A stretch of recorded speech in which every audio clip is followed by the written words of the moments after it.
कधी अचानक धडधड वाढते, छातीमध्ये ठोके जोरात जाणवायला सुरुवात होते, पण बीपी चेक केला तर तो नॉर्मल येऊन जातो.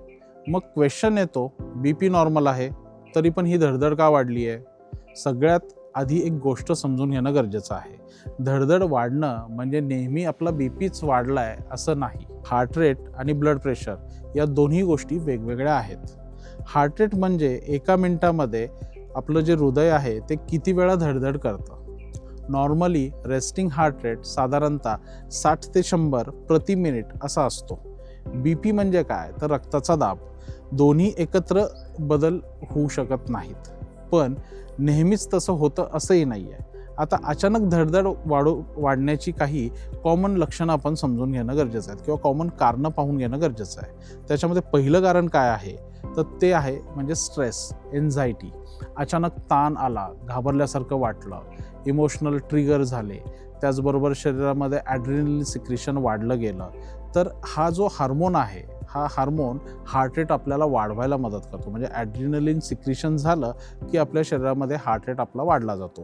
बीपी नॉर्मल असू शकतो परंतु आपल्याला धडधड वाढलेली दिसते. दुसरं कारण काय आहे तर जर आपण चहा जास्त पित असाल, कॉफी जास्त पित असाल किंवा एनर्जी ड्रिंक्स किंवा कॅफेन याच्यामुळे आपला हृदयाचा रेट किंवा आपल्याला हार्ट रेट जो आपण म्हणतो तो वाढलेला दिसून येतो.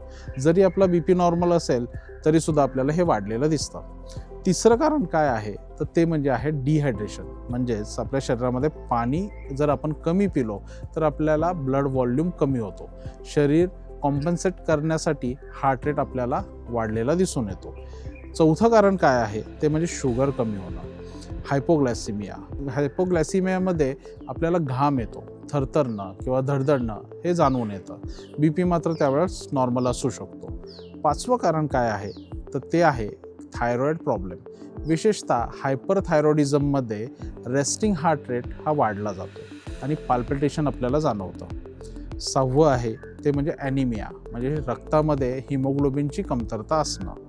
हिमोग्लोबिन कमी असेल तर ऑक्सिजनसाठीही आपल्याला जागा राहत नाही, म्हणजे ऑक्सिजन लेवलही कमी होते आणि ते ऑक्सिजन आपल्या शरीराला व्यवस्थित पोचत नाही. शरीर त्याची भरपाई करण्यासाठी हृदयाचे ठोके ॲटोमॅटिक त्यावेळेस वाढली जाते. आणखीन एक महत्त्वाचं कारण काय आहे ते म्हणजे अरिथमिया. कधी हार्ट रिदम हा इरेग्युलर होऊन जातो. पल्स कधी फास्ट तर कधी इरेग्युलर राहते. अशा वेळेस बीपी रिडिंग हे नॉर्मल असलं तरीसुद्धा रिदम प्रॉब्लेम असू शकतो.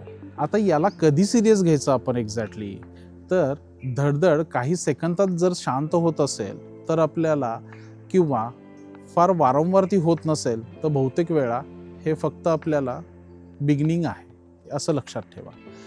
पण जर धडधड सोबत छातीत दुखणं, चक्कर, श्वास येणं किंवा श्वास लागणं, घाम येणं, फेंट होणं असे सिम्पटम्स जर दिसत असतील तर त्वरित आपल्याला इव्हॅल्युएशन करून घेणं गरजेचं आहे. काय करावं नेमकं अशा वेळेत हा एक प्रश्न येत असेल ना आपल्या मनामध्ये. पहिल्यांदा थोडंसं शांत बसणं गरजेचं आहे. खोल श्वास घ्या, थोडंसं शांत बसा, पाणी प्या, पल्स काउंट किती येतोय ते आपल्याला पाहणं गरजेचं आहे, ते चेक करून घेणं गरजेचं आहे. चहा, कॉफी ह्याचं प्रमाण आपल्याला कमी करणं गरजेचं आहे. स्लीप पॅटर्न आपला सुधारणं गरजेचं आहे.